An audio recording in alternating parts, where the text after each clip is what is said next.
Movie के starting में हमें सुनियो के घर के अंदर का सीन दिखाया जाता है, जहां पर सुनियो अपने दोस्तों को बता रहा होता है एंशिएंट टाइम के बारे में। सुनियो कहता है कि एंशिएंट टाइम में 7 अजूबे थे, जिनमें से एक पिरामिड भी थे। कहा जाता है कि पिरामिड के लोगों ने अपना खजाना पिरामिड के अंदर छुपाया है। सुनियो की ये सारी बातें सुनने के बाद नोबिता बहुत ज्यादा एक्साइटेड हो जाता है। फिर अगले सीन में हमें नोबिता को दिखाया जाता है, जहाँ पर नोबिता डोरा के खरीद के अपने घर पे जा रहा होता है। नोबिता के दिमाग में सिर्फ पिरामिड वाली बातें ही चल रही थी। तभी अचानक से नोबिता सोचता है कि मैंने आखिर डोरा के क्यों खरीदा। फिर नोबिता अपने घर पहुंच जाता है और घर पहुंचने के बाद वो सीधा गार्डन साफ करने लग जाता है। नोबिता सोचता है कि मैं आखिर गार्डन क्यों साफ कर रहा हूँ। वो वहाँ से उठने की कोशिश करता है, लेकिन वो उठ नहीं पाता।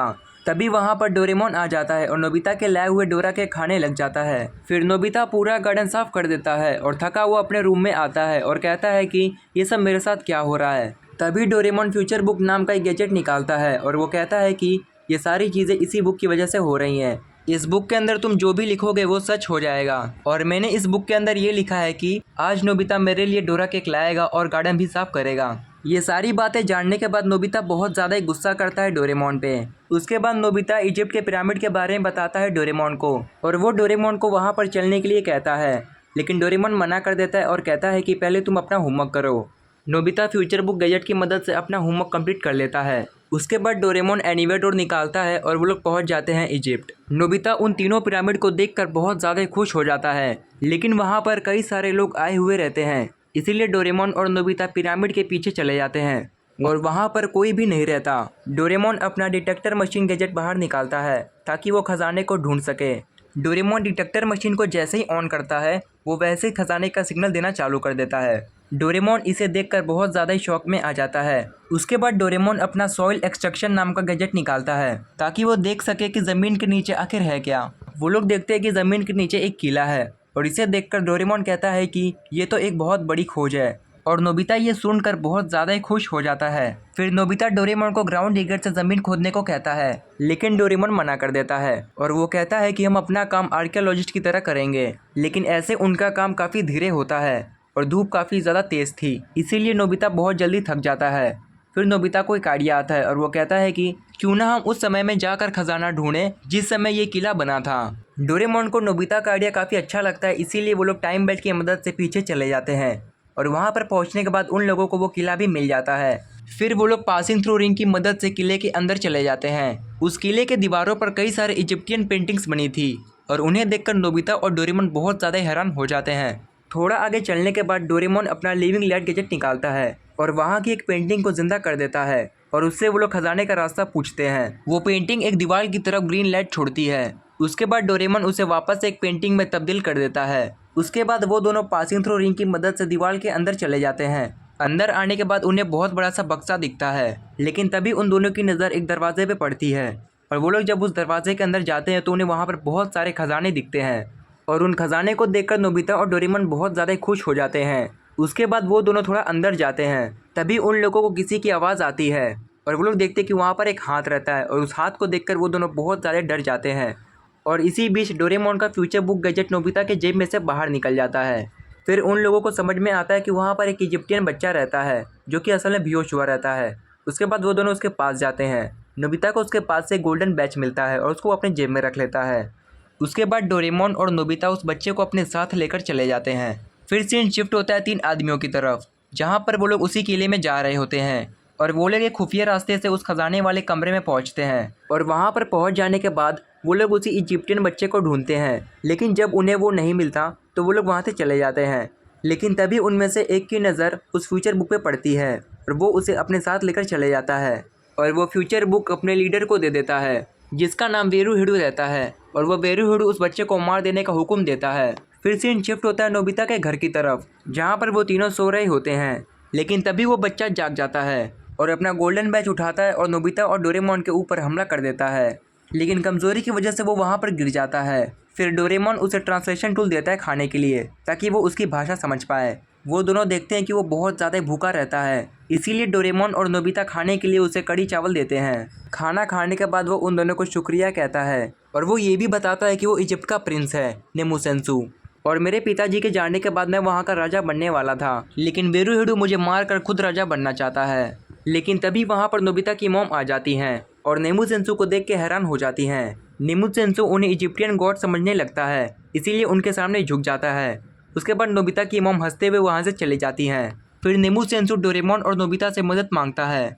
डोरेमोन और नोबिता उसे अपने दोस्तों के पास लेकर जाते हैं ताकि वो लोग भी नेमुत्सेंसु की मदद करें। जियान और सुनियो को जब पता चलता है कि वो इजिप्ट का राजा बनने वाला है तो इसीलिए वो दोनों उसकी मदद करने के लिए हाँ कर देते हैं। फिर वो लोग एनीवे डोर की मदद से चले जाते हैं इजिप्ट। उसके बाद वो लोग टाइम बेल्ट की मदद से पास्ट में जा ही रहे होते हैं कि तभी वहाँ पर नोबिता 4 पिरामिड को देखता है और पास्ट में आ जाने के बाद नोबिता देखता है कि वहाँ पर 3 पिरामिड रहते हैं और वो ये बातें अपने दोस्तों को भी बताता है, लेकिन उसके दोस्त उसके बात का विश्वास नहीं करते। उसके बाद वो सभी इजिप्टियन कपड़े पहन लेते हैं डोरेमोन के गैजेट की मदद से और डोरेमोन को नेमुत्सेंसु इजिप्टियन कपड़ों में देखकर उसे अपना गॉड समझने लगता है। उसके बाद वो सभी एक बोट में बैठकर नेमुत्सेंसु के राज्य की तरफ बढ़ते हैं। फिर कुछ ही देर में रात हो जाती है। नेमुत्सेंसु अपने राज्य को लेकर काफी परेशान रहता है। फिर वहाँ पर नोबिता आता है और वो कहता है कि हम तुम्हारे राज्य को बचा लेंगे क्योंकि हमारे पास डोरेमोन है। उसके बाद नेमुत्सेंसु अपना गोल्डन बैच नोबिता को दे देता है और वो कहता है कि ये लाइफ और फ्रेंडशिप की निशानी है, इसीलिए इसको संभाल के रखना। नोबिता उसकी बात मान लेता है। सुबह होने के बाद वो लोग नेमुत्सेंसु के राज्य में पहुंच जाते हैं।